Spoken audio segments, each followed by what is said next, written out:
The ship appeared without warning on a Tuesday morning. It came out of nowhere. Blocking the sun over half of Asia, the shadow fell across mountains and cities and oceans. People stopped walking. Cars stopped moving. The whole world looked up and saw something that should not exist. A vessel the size of a small moon hung in Earth's sky, and humanity understood in that moment that they were not alone in the universe. Admiral Park. Tai-Ho was drinking coffee in his office when the alarm started. He set down his cup calmly and walked to the window. The massive ship filled his view like a dark cloud that would never pass. His assistant ran in, breathing hard, trying to explain what was happening. Tai-Ho raised his hand for silence. He had spent 40 years preparing for war. He never imagined it would come from the stars. The ship belonged to the Galactic Council. That is what they called themselves. 47 species who had ruled the galaxy for thousands of years. They had watched humanity crawl out of caves, build cities, split atoms, and reach for the stars. They had watched and waited and judged. Now they had come to deliver their verdict. Ambassador Torin transported down to the United Nations building in New York. He was tall and thin, his gray skin and 4 arms.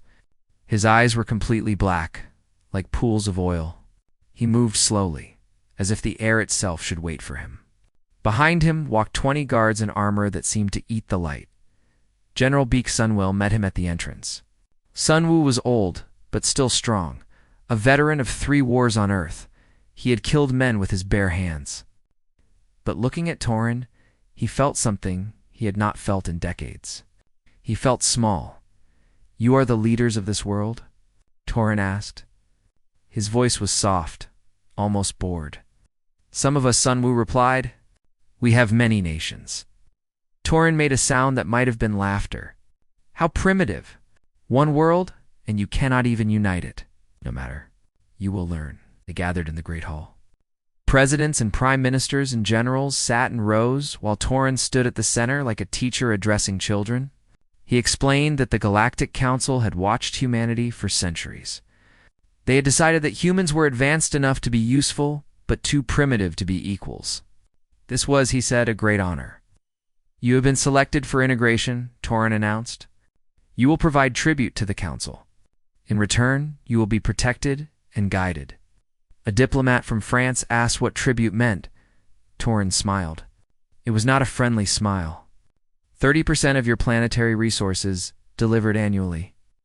500,000 of your people each year for labor distribution across Council space. All military vessels surrendered immediately. And formal acknowledgement that humanity exists at the pleasure of the Council. The room exploded with shouting. Leaders jumped to their feet. Guards reached for weapons. Torin simply stood there, waiting for the noise to stop. He had done this before on dozens of worlds. The reaction was always the same. "You should be grateful," he continued, when the room quieted.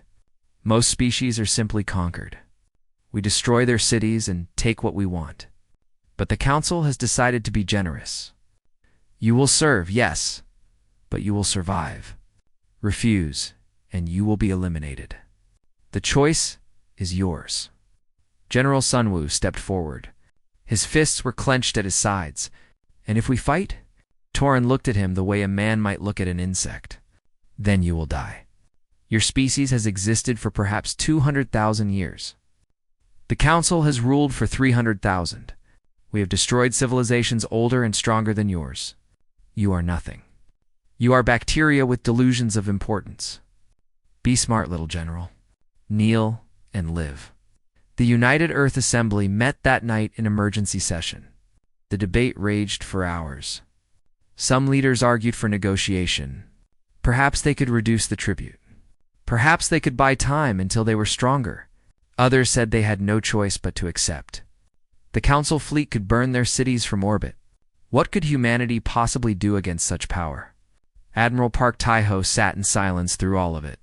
He listened to the fear in their voices.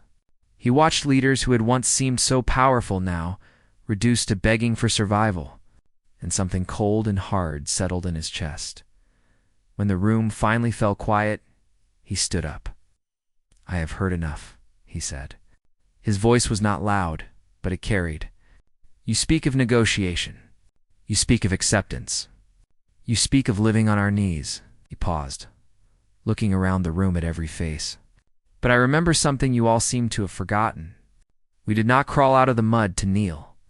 We did not survive ice ages and plagues and our own nuclear fire to bow before anyone. We are not bacteria. We are human beings, and we do not surrender." The room was completely silent. "They want our resources. They want our people. They want our future." Taiho's eyes were like iron. "I say we give them nothing. I say we give them war." The vote was taken at midnight. It was not unanimous, but it was enough. Earth broadcasts its response on every frequency and every language. To every corner of the galaxy that could hear, humanity declared war on the Galactic Council. Ambassador Torin received the message aboard his ship. He read it twice, then laughed out loud. His officers laughed with him. In 3,000 years, dozens of species had made this same foolish choice. Not one had survived longer than a year. Humans would be no different. "Send word to the Council," Torin ordered. "The primitives have chosen extinction. Dispatch a pacification fleet. Make it quick. I want to be home before the winter cycle." His ship turned and vanished into the darkness between stars. On Earth, Dr. Quan Minho watched the alien vessel disappear from his laboratory on the moon. He was a small man with tired eyes and hands that never stopped moving. For 10 years, he had worked on a secret project. A weapon that existed only in theory. A way to bend the fabric of space itself. He opened a classified file on his computer. The words Project Horizon glowed on the screen. His assistants gathered behind him, their faces pale with fear. "How long until it is ready?" One of them asked. Minho did the calculations in his head. The timeline was impossible. The science was unstable. The chances of success were almost zero. "It will be ready when it needs to be," he said quietly, "because it has to be." Above them, the stars watched and waited. The galaxy had seen countless species rise and fall. Soon, it would learn that humanity was something different. Something that should never have been underestimated. The war had begun. 3 months passed after the declaration of war. The galaxy waited for humanity to die. High Arbiter Velos sat on his throne at the center of the Galactic Council chamber. He was ancient beyond human understanding, his body kept alive by machines and forbidden science. 47 species bowed before him. His word was law across 1,000,000 worlds.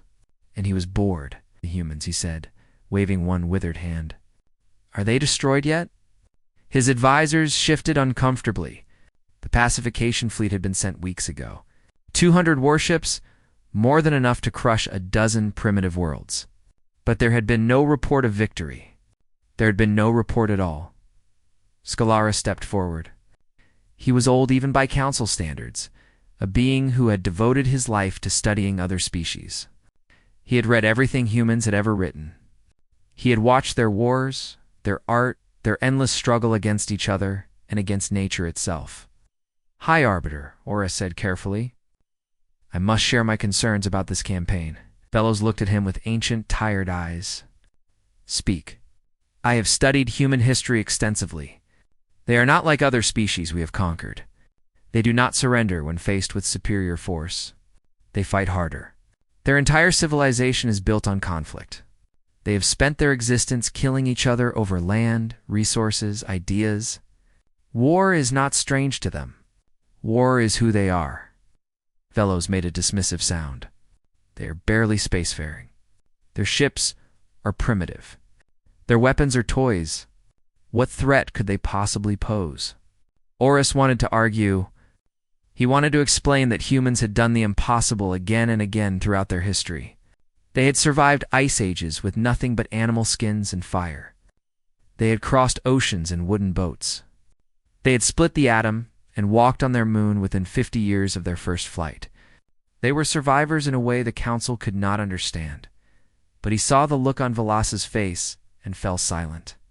The High Arbiter had ruled for 10,000 years. He did not listen to warnings. Far across the galaxy, the Council's pacification fleet entered the Kepler system. Admiral Vess commanded from his flagship, a vessel half a mile long with weapons that could crack planets. He had conquered 11 worlds in his career. He expected this would be the easiest. "Scan for enemy vessels," he ordered. His officers obeyed. The readings confused them. No human ships in range. No defensive positions. No orbital stations. The system appeared empty. "They run before us," Vess said, pleased. "As all primitives do.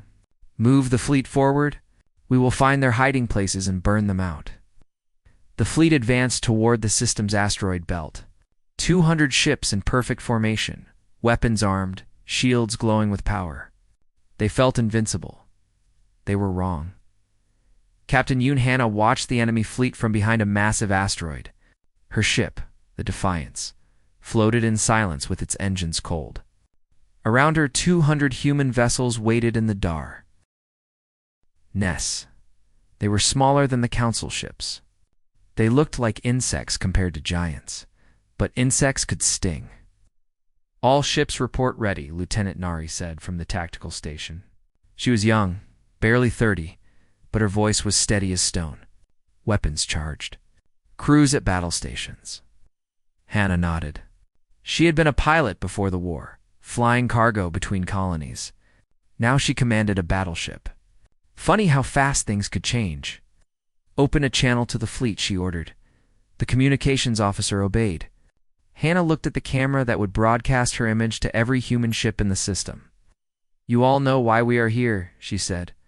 "The Council thinks we are weak. They think we will break. They think they can take our families, our homes, our future." She paused. "Today, we teach them otherwise. Today, we show them what humanity is made of. All ships attack." The asteroid field exploded with light. Human vessels surged forward like wolves from hiding. The Council fleet, caught completely off guard, scrambled to respond. The first shots were fired. Council ships used energy weapons, beams of light that could melt steel. Their shields were designed to absorb and redirect such attacks. For 3,000 years. This technology had made them unbeatable, but humans did not use energy weapons. The Defiance fired its main guns, railguns that launched metal slugs at incredible speeds. Simple physics. Mass times velocity equals destruction. The slugs had no energy signature for shields to absorb. They simply punched through like bullets through paper. The first Council ship did not explode. It crumpled. The railgun round tore through its shields as if they did not exist, punched through the hole, and exited the other side. The ship broke apart in silence, spilling bodies and debris into space. Admiral Vess stared at his display in disbelief. "Impossible," he whispered. "Shields at full power." How did they? Another impact rocked his flagship. Then another. Across the fleet, Council ships were dying. They had never faced kinetic weapons. They had no defense against them. "Return fire," Vess screamed. "All ships, return fire." The Council vessels unleashed their weapons. Energy beams sliced through space, and some human ships burned, but the humans were fast and small and hard to hit. They darted between asteroids, used the rocks for cover, appeared and disappeared like ghosts. Captain Hannah flew the Defiance herself. Her hands moved across the controls with impossible speed. Enemy beams flashed past her view screen. She dodged one, then another, then spun the ship to bring her guns to bear. "Target their engines," she ordered. "Cripple them, then kill them." The battle raged for 2 hours. Nari called out targets and casualties in her calm voice. 67 Council ships destroyed. 40 more disabled and drifting. The remaining Council vessels broke formation and ran. Admiral Vess never made it out. His flagship took 17 railgun rounds in the final minutes. The last thing he saw was a human ship painted with words he did not understand. "Remember Earth." Then everything went dark. When the battle ended, Captain Hannah stood on her bridge and surveyed the field of debris. Twisted metal and frozen bodies floated in the void. 12 human ships had been lost. Good people she had known. Friends who would never go home. But they had one. Send a message to Earth, she said quietly. Tell Admiral Taiho the Council has been defeated at Kepler. Tell him we are coming home. The message reached Earth 16 hours later. It spread across every network, every screen, every radio. People gathered in streets and watched the footage of Council ships dying. They cheered and wept and held each other for the first time in 3 months. Humanity dared to hope, but the war was only beginning in the lawless sectors beyond Council space. A being called Warlord Keth watched the battle recordings with great interest. He was a pirate, a criminal, an outcast, who had spent his life raiding Council shipping. He had never seen anyone hurt the Council like this. Interesting, he muttered to his crew. Very interesting. And on the Council homeworld, High Arbiter Velos finally stopped laughing. Scholar Aura stood before him with the casualty reports. The numbers were impossible, unthinkable. A primitive species had destroyed nearly half a Council fleet. I warned you, Aura said softly. They're not like the others. Velo said nothing for a long moment. Then he rose from his throne, ancient joints creaking. Mobilize everything, he commanded. Every ship, every soldier, every weapon we possess. His voice shook with fury. I want humanity erased from existence. I want their world burned to ash. I want their name forgotten. The Council prepared for total war. And across the galaxy, humanity prepared to meet them. 1 year into the war, humanity was losing. The Council had learned from their defeat at Kepler. They no longer sent small fleets. They came with thousands of ships, waves of metal and fire that darkened entire star systems. They came with soldiers beyond counting, armored warriors who had been conquering worlds since before humans discovered fire one by one. The outer colonies fell. Admiral Park Taiho stood in the command center on Earth and watched the map change. Red markers spread across human space like a disease. Each red dot was a world lost, 1 million lives ended or enslaved. His officers spoke in hushed voices around him, reading casualty reports, calculating supply lines, planning retreats. Taiho had not slept in 3 days. His hair had turned gray. His eyes were sunken and dark, but his voice remained steady when he gave orders. His hands did not shake when he pointed to the next defensive position. We hold it, Nova Sol, he said. If they take that colony, they have a clear path to Earth. We cannot allow it. General Beek Sunwoo took command of the ground defense at Nova Sol. The colony was a beautiful world. Green forests and blue oceans and cities that sparkled in the sunlight. 3 million people called it home. Sunwoo knew he could not save all of them. He sent the civilians to the underground shelters, armed every adult who could hold a weapon, and prepared for siege. The Council fleet arrived on a spring morning. They blocked out the sky with their numbers. Troop transports descended like falling stars, and the enemy poured onto the surface in endless waves. The battle for Nova Sol lasted 3 months. Sunwoo fought in ways the Council had never seen. Human soldiers did not stand in formation and exchange fire. They hid in buildings and tunnels and forests. They set traps and ambushes. They attacked at night, when Council sensors worked poorly. They used bombs made from farm equipment and weapons built in basement workshops. Every block of every city became a fortress. Council forces would clear a building, declare it safe, and move on. Then human soldiers would emerge from hidden rooms and attack from behind. The Council learned to fear closed doors and empty streets. They fight like insects. A Council commander complained to his superiors. We crush one, and 10 more appear. They do not know when they are beaten. His superiors ordered him to continue. He died 3 days later, killed by a sniper he never saw. But the Council had endless resources, and humanity did not.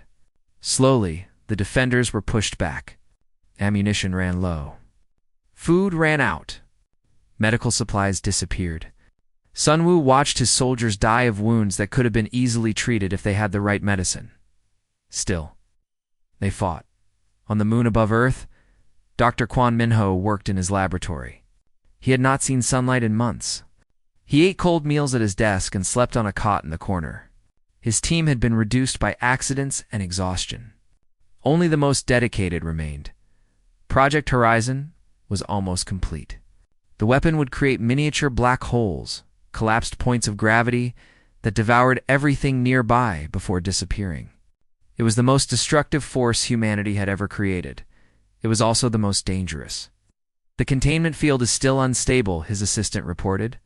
"If we tested at full power, we might destroy the entire facility." Minho nodded. He had done the calculations 100 times. The odds of success were perhaps 30%. The odds of killing everyone on the moon were nearly as high. "We have no choice," he said. "The colonies are falling. Nova Sol cannot hold much longer. If this weapon does not work, there will be nothing left to save." He initiated the test sequence himself. His hands were steady. If he was going to die, he would die trying. The weapon activated. For 3 terrible seconds, nothing happened. Then a point of absolute darkness appeared in the center of the test chamber. It was smaller than a grain of rice, but it was the heaviest thing in the solar system. The chamber walls bent toward it. The air screamed as it was pulled into oblivion. Then it vanished. The black hole collapsed in on itself and disappeared. Minho stared at the empty chamber. It had worked. The weapon had worked. "Begin mass production," he ordered. "We have just changed the war," but the war would not wait for new weapons. On Nova Sol, General Sun Wu made his last stand. Council forces had surrounded the capital city. His soldiers numbered less than 5,000. The enemy numbered 500,000. There was nowhere left to retreat. The council commander offered surrender. Sun Wu would be treated with honor, he promised. His soldiers would be spared. All he had to do was kneel. Sun Wu's response was broadcast on every frequency. "I was born standing up. I will die the same way." The final assault came at dawn. Wave after wave of council soldiers crashed against human lines. Sun Wu fought alongside his troops, a rifle in his hands and blood on his face. He was 73. Years old and had never felt more alive. They held for 6 hours, then 8, then 12. When they ran out of ammunition, they fought with knives and fists and anything they could grab. Council soldiers who had conquered 100 worlds stared in disbelief at the humans who would not stop coming. In the end, it was not enough. Sun Wu was captured when the last barricade fell. The council dragged him before cameras and broadcast his image across the galaxy. "This is what becomes of those who resist," the council announcer declared. "Let this be a lesson to all species." They executed him in front of billions of viewers. The council expected humanity to despair. They expected surrender offers within days. They had seen this pattern before. Kill the leader, and the people break. They were wrong. Humanity did not break. Humanity raged. On Earth's recruitment offices were overwhelmed. Men and women who had never held weapons demanded to serve. Veterans came out of retirement. Teenagers lied about their age. Factories that had made cars and refrigerators switched to making guns and ships. An elderly woman was interviewed on the news. She had lost her son at Nova Sol. Reporters expected tears and grief. Instead, her eyes were hard as iron. "They killed our general," she said. "Now they will learn what that costs." In the lawless sectors, Warlord Keth watched the execution and made a decision. The council had always been his enemy, but he had been too weak to fight them directly. Now he saw an opportunity. He contacted Admiral Taiho with a proposal. His pirate fleet would attack council supply lines. His raiders would burn their fuel depots and steal their weapons. In exchange, he wanted trading rights after the war. Taiho agreed without hesitation. The enemy of his enemy was useful. Scholar Oris observed all of this from the council homeworld. He had been studying the war's progression, analyzing every battle, every death, every decision. What he found terrified him. Despite losing territory, humanity was becoming more dangerous. Their tactics improved with each engagement. Their weapons grew more effective. Their kill ratios increased every month. They were learning. They were adapting. They were getting better. He requested an audience with High Arbiter Velos and presented his findings. "We are not winning this war," he said. "We are teaching them how to defeat us." Fellows dismissed him with a wave. "We have 1,000 ships to their 100. We have resources beyond counting. They are dying faster than they can replace their losses. Victory is inevitable," Horus wanted to argue. But he had learned long ago that power did not listen to wisdom. He returned to his chambers and began preparing for the day when his warnings would be proven right. It would come sooner than anyone expected. 18 months into the war, humanity was ready to strike back. Admiral Park Tae-ho gathered his commanders in the war room on Earth. The table before them displayed a holographic map of the galaxy. Red markers showed council-controlled space, an empire spanning thousands of worlds. Blue markers showed humanity's remaining territory. A handful of systems clustered around Earth. The odds looked impossible. They always had. "We have received word from Dr. Kwon Minho," Tae-ho announced. "Project Horizon is complete. The weapons are being loaded onto our ships as we speak." Captain Yoon Hannah leaned forward. She had survived a dozen battles since Kepler, had lost count of the friends she had buried. Lines of exhaustion marked her face, but her eyes still burned with fire. "What exactly are these weapons?" she asked. Tae-ho nodded to a screen on the wall. It showed footage from the lunar laboratory. A small, dark point appeared in a test chamber, bent the walls around it, then vanished. "Artificial gravity singularities," Tae-ho explained. "Miniature black holes that exist for a fraction of a second. Anything within their range is crushed to nothing.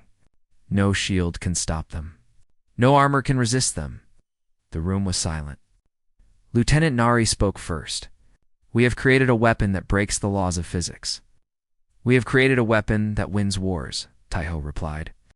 "The Council has ruled through force for 300,000 years.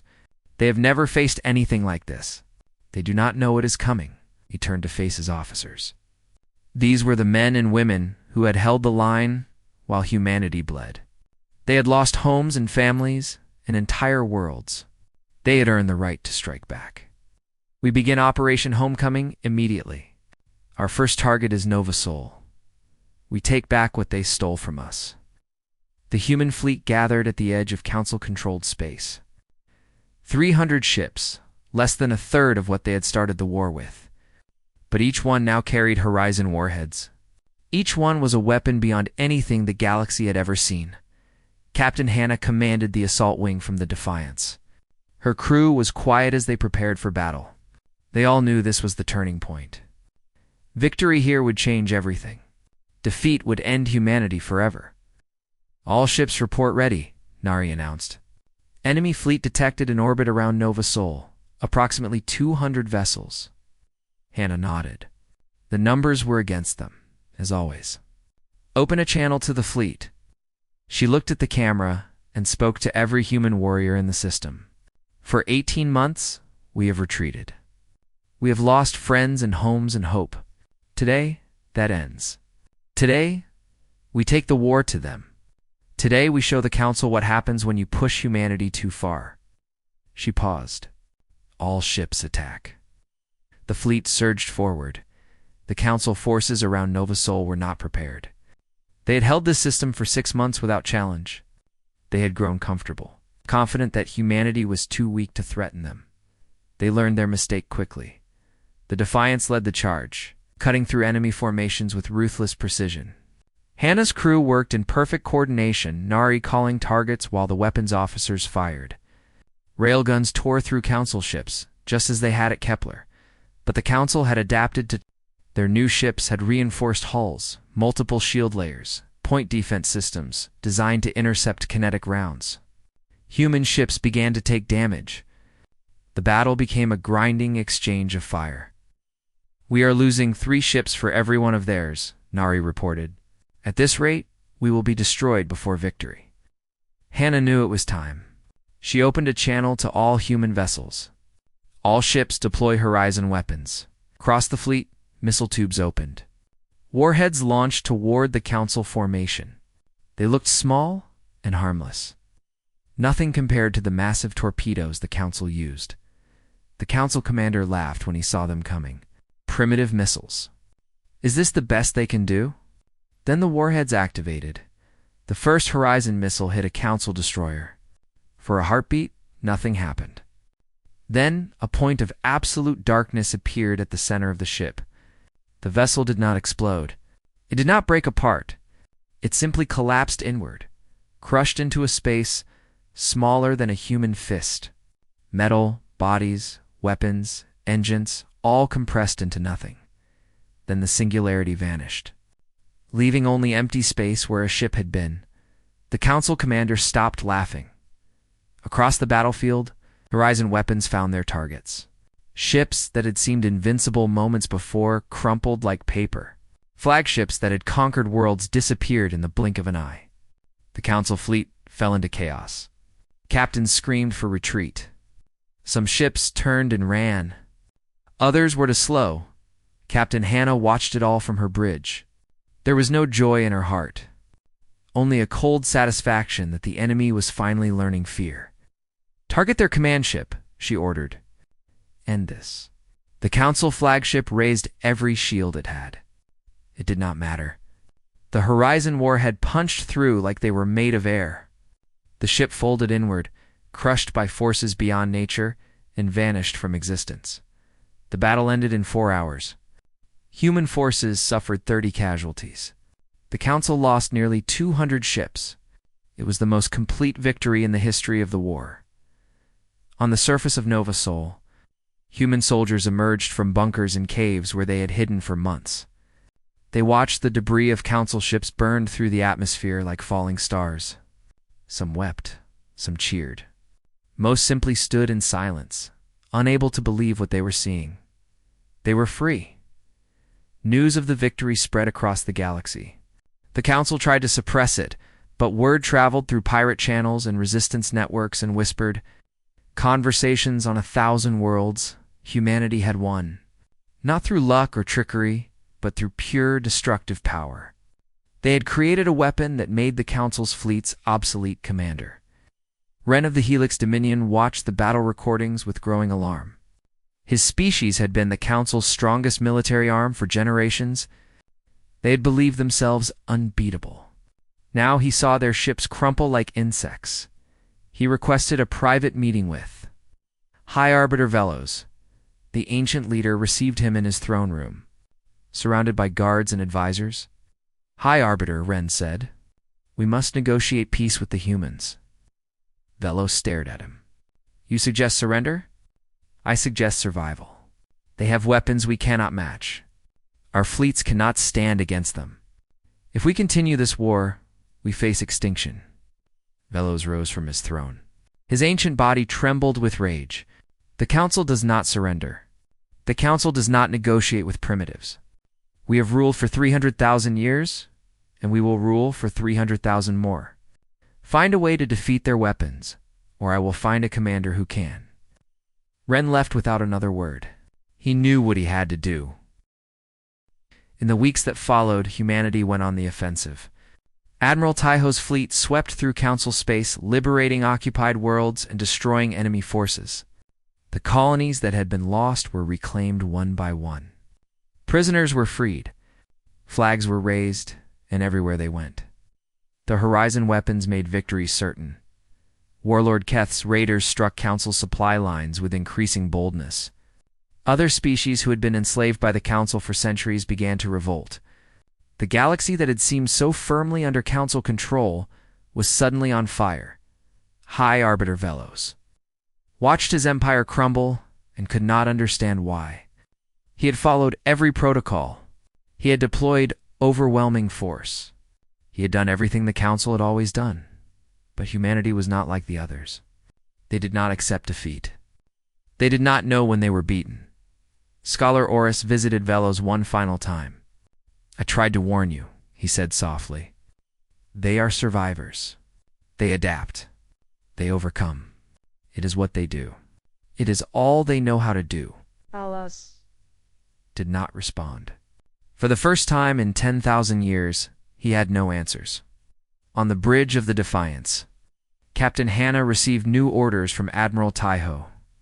The human fleet was to mass at the edge of Council core space. Their next target would be the Council homeworld itself. Lieutenant Nari read the order twice. We are going to their capital. Hannah nodded. We are going to end this war. She looked out at the stars that had watched humanity struggle and bleed and refuse to die. Soon those stars would witness the final battle, and the galaxy would learn why humanity should never have been underestimated. The human fleet emerged from faster than light. Travel at the edge of the Celesta system. Before them lay the Council homeworld, a planet of silver cities and golden towers that had ruled the galaxy for longer than humanity had existed. Admiral Park Tai-ho stood on the bridge of his flagship and studied the enemy defenses. Over 1,000 warships formed a wall around the planet, the largest fleet ever assembled in Council history. 47 species had sent their finest warriors to defend their capital. The humans had brought 300 ships. They outnumber us more than 3 to 1, Lieutenant Nari observed. Even with Horizon weapons, this will be difficult. Difficult, Tai-ho agreed. Not impossible, Captain Yoon. Hannah's voice came through the communications channel. She commanded the assault wing, the tip of the spear that would strike first. Admiral, my crews are ready. Just give the word. Tai-ho looked at the planet that had demanded humanity's surrender. The planet that had sent armies to conquer them. The planet that had executed General Sun Wu in front of the entire galaxy. The word is given, he said. All ships attack. The Battle of Celesta Prime began at dawn on the planet below. Human ships surged forward in tight formations, smaller and faster than their enemies. Council vessels opened fire, filling space with beams of burning light. The first human ships died quickly, torn apart by concentrated fire, but the humans kept coming. Hannah flew, the Defiance, through the chaos like she had been born for it. Her hands moved across the controls without thought, dodging attacks that should have killed her, finding gaps in enemy formations that should not have existed. Target the flagship, she ordered. If we kill their command, their coordination dies with it. Nari marked the target. A massive vessel at the center of the Council formation, larger than a mountain, bristling with weapons. The ship belonged to High Arbiter Velos himself. He had come to witness humanity's destruction personally. He would witness something very different. Horizon warheads streaked through space. Council ships fell by the dozens, crushed into nothing by forces they could not understand. But there were so many of them, and the humans were taking losses too, on the Council flagship. Scholar Oris pushed through crowds of panicking officers to reach the throne room. Velo sat frozen, watching displays that showed his invincible fleet dying. High Arbiter, Oris said, you must listen to me now. You must understand what you face. Velos looked at him with ancient, haunted eyes. They are winning. How are they winning? We have more ships. We have more soldiers. We have ruled for 300,000 years. Oris knelt before the throne. That is exactly why you are losing. You have ruled through power, through fear, through the certainty that no one could challenge you. But humans are different. They do not calculate odds the way we do. They do not surrender when facing superior force. They fight harder. Outside, another Council ship crumpled into nothing. Other species accept defeat when they cannot win, Oris continued. They calculate their chances and make logical decisions. But humans do not think this way. They would rather die fighting than live as slaves. They are the galaxy's apex survivors because they refuse to accept any other outcome. Velos slumped on his throne. For the first time since the war began, he truly understood what he faced. What do we do? Before Oris could answer, the flagship shook violently. A Horizon warhead had struck their shields, and even the strongest defenses in the galaxy were beginning to fail. Commander, Ren of the Helix Dominion, watched the battle from his own vessel. He had stayed with the Council fleet, bound by ancient oaths of loyalty. But he saw the way this battle was going. He saw his people dying for a cause that was already lost. He made his choice, opening a channel that broadcast to all ships. Both Council and human Ren spoke clearly. This is Commander Ren of the Helix Dominion. I am ordering all Dominion vessels to cease fire and withdraw from battle. Across the battlefield, 100 ships powered down their weapons and turned away. Ren continued. The Helix Dominion recognizes humanity's right to exist as equals. We will not sacrifice our people for a war that cannot be won. I urge other species to make the same choice." For a long moment, nothing happened. Then, one by one, other fleets began to withdraw. Species who had served the Council for millennia looked at the destruction around them and decided that survival mattered more than pride. The Council coalition crumbled. High Arbiter Velos watched his allies abandon him and felt something he had not experienced in 10,000 years: despair. He ordered his personal yacht prepared. He would escape, rebuild, turn in a century to take his revenge. He never made it. Captain Hannah intercepted the yacht as it fled the dying flagship. She could have destroyed it easily. One Horizon warhead would have ended the war in a heartbeat. Instead, she disabled its engines and brought it to a stop. "This is Captain Yunhana of the Earth vessel Defiance," she broadcast. "High Arbiter Velos, you are under arrest for crimes against humanity. You will return with us to face justice." Velos surrendered without resistance. He was too old, too shocked, too broken to fight anymore. The battle ended 3 hours later. Council forces that had not withdrawn were destroyed or captured. Human marines landed on the planet's surface and occupied the Great Halls, where the galaxy had been ruled for 300,000 years. The war was over.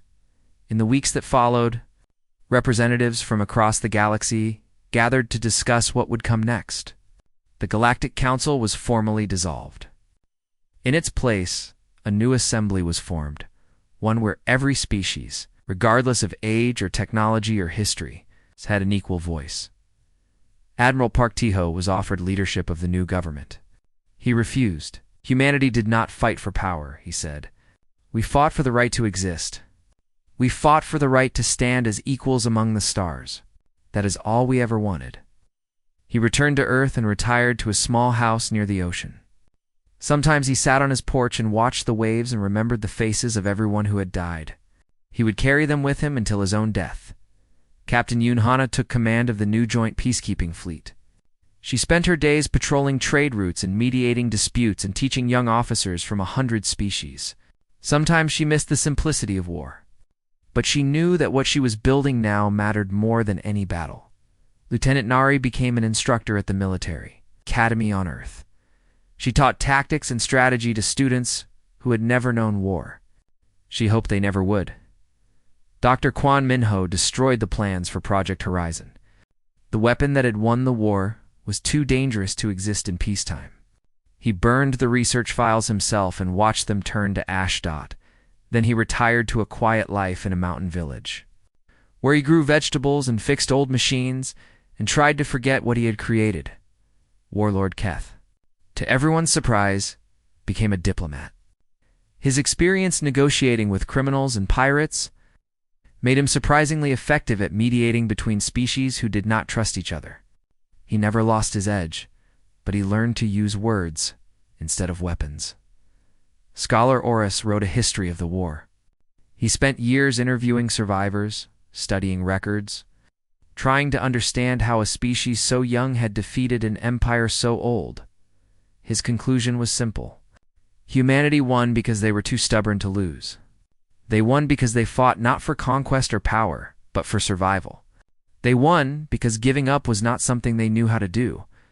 The book became required reading across the galaxy, and so, across 1,000 worlds, young beings grew up learning about the strange species from a small blue planet. They learned about humans who had been told to kneel and chose to fight instead. They learned about Admiral Taiho's iron will and Captain Hannah's impossible courage and Dr. Minho's terrible invention. Sometimes, children would ask their elders why humans were treated as equals. When they were so young among the stars, the answer was always the same, because they taught us what it costs to demand tribute from those who would rather die than kneel. 5 years after the war ended, a memorial was built on Nova Sol. It stood in the center of the capital, a simple stone pillar with names carved into every surface. The names of everyone who had died in the war, human and alien alike. At the top of the pillar, in letters that could be seen from orbit, were words that General Beek Sunwoo had spoken before his death. I was born standing up. I will die the same way. Visitors came from across the galaxy to see it. They stood in silence before the pillar and read the names and tried to understand the species that carved them. Most left with more questions than answers, but they all left with respect, and in the end, that was all humanity had ever wanted.